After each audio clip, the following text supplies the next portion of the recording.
निखिल चौहान जी, हरिवंश। राधे राधे। शांति के लिए हम क्या कर सकते हैं? को शांत कर लो। ये विश्व है। अगर हमारा लाल चश्मा हो तो सब लाल दिखाई देगा, हरा चश्मा हो तो हरा दिखाई देगा। राम, राम में जगत। हमारे हृदय में काम तो काम में जगत। हमारे हृदय में श्याम तो श्याम में। निखिल चौहान जी, हरिवंश। राधे राधे महाराज जी। महाराज जी, विश्व शांति के लिए हम क्या कर सकते हैं? हृदय को शांत कर लो। ये विश्व है। अगर हमारा लाल चश्मा हो तो सब लाल दिखाई देगा, हरा चश्मा हो तो हरा दिखाई देगा। अगर हमारा हृदय अशांत है तो हमें विश्व अशांत दिखाई देगा। हमारा हृदय शांत है तो विश्व शांताकार में दिखाई देगा। शांत। हमारे हृदय में राम, राम में जगत। हमारे हृदय में काम तो काम में जगत। हमारे हृदय में श्याम तो श्याम में जगत। हमारी भावना क्या है? विश्व भगवान का स्वरूप है। विश्व रूप में भगवान विराजमान है। उनकी शांति क्या? शांति तो मेरी होनी है। मैं अपने मन को शांत कर लूं, बुद्धि को शांत कर लूं, बुद्धि को पवित्र कर लूं तो मेरा दर्शन पवित्र हो जाएगा। वासुदेवा सर्वमित्र सामात्मा सुदुर्लभा। सब जगह मेरे भगवान है। ये मुझे देखना है, विश्व को नहीं। ये मुझे देखना है कि विश्व रूप में भगवान ही है। आपका हृदय शांत तो ऐसा लग रहा है सबका शांत। तो अगर मेरा हृदय शांत तो पूरा संसार शांत नजर आएगा। और मेरा हृदय अशांत अगर हृदय अशांत है तो गंगा किनारे भी अशांत रहेगा, मंदिर में भी अशांत रहेगा। हृदय शांत है तो सब जगह शांति चाहे जा। तो हमको विश्व शांति कहाँ की करनी है? यहाँ की, हृदय की करनी। हमारा हृदय भगवदाकार में हो जाए, हमारा हृदय भगवान में स्थित हो जाए तो मुझे सर्वत्र भगवान दिखाई देंगे। शांति ही शांति है। और जब तक भगवान नहीं दिखाई देंगे तो फिर अशांति है। फिर कहीं मार काट हो रही, कहीं बेविचार हो रहा, कहीं ब्याह हो रहा, कहीं जन्म हो रहा, कहीं मरण हो रहा। क्या क्या घटनाएं घट रही विश्व में नहीं हो रही?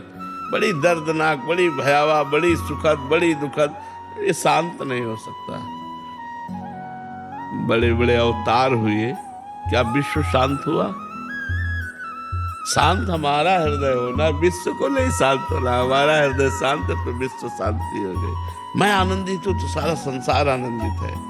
मैं दुखी हूं तो सब संसार दुखी नजर आएगा। मैं राम में तो जगत राम में, श्याम में तो श्याम में। यहाँ सुधरना है, चश्मा ठीक होना है। ये सब भगवान के स्वरूप। तो चश्मा महाराज जी ठीक कैसे होगा? साधना।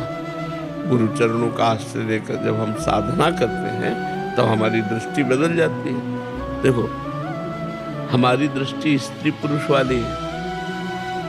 और एक महात्मा जब भजन करता तो ब्रह्म दृष्टि हो जाती है। सर्वम खलमिदम ब्रह्म, ब्रह्म दृष्टि हो गई, राममय दृष्टि हो गई। तो वो साधना से होती है। गुरु चरणों का आश्रय लेकर शास्त्र स्वाध्याय करना, गुरु मंत्र जपना, परोपकार करना, ठाकुर सेवा करना, भगवान की लीला कथाएं सुनना, सत्संग सुनना। इसी से हमारे अंदर ज्ञानार्जन होता है। इसी से हम अध्यात्म की ऊंचाई पर चढ़ पाते हैं। तो हमारा हृदय शांत तो विश्व शांत, हमारा हृदय अशांत तो विश्व शांत। महाराज जी, इस चश्मे को ठीक कराने की दुकान कहाँ है? संत महापुरुष जो भगवान के पार्षद हैं, सत्संग करो। सत्संग से सुधार हो जाएगा।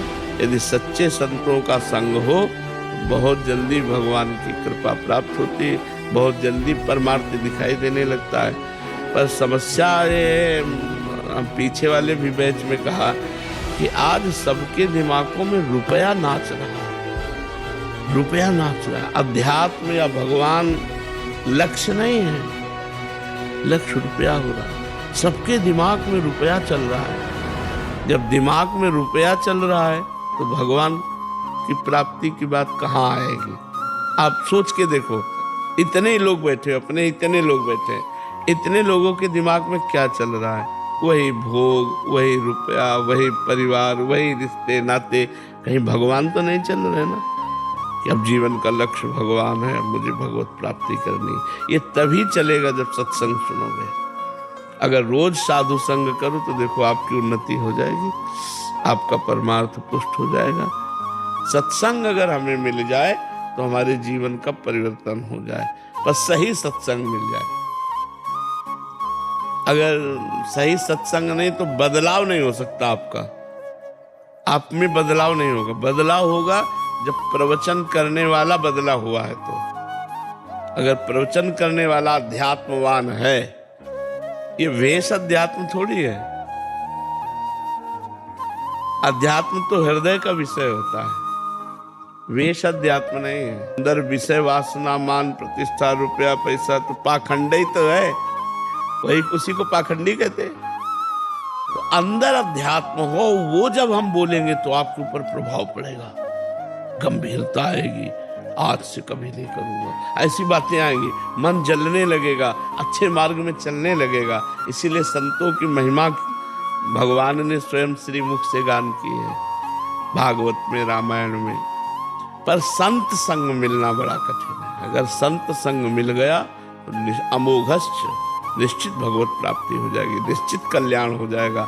आज नहीं तो कल निश्चित। जैसे एक आदमी सोया हुआ है और सूर्योदय हो गया है, तो उसके लिए तो अंधेरा ही है। अब वो जब जगेगा तब देखेगा प्रकाश है। ऐसे संत कृपा हो चुकी, पर कुछ पाप जब उसके नष्ट होंगे भजन से, तब वो मानेगा कि हमारे ऊपर पहले ही कृपा क्या हुई थी, जीवन का हमारा बदलाव कहाँ से शुरू हुआ था, तब उसको अनुभव में वो कृपा मनाकर आगे बढ़ेगा। मित्रों, यदि आपको वीडियो पसंद आए तो हमारे चैनल को लाइक करें, शेयर करें और सब्सक्राइब करें। राधे राधे।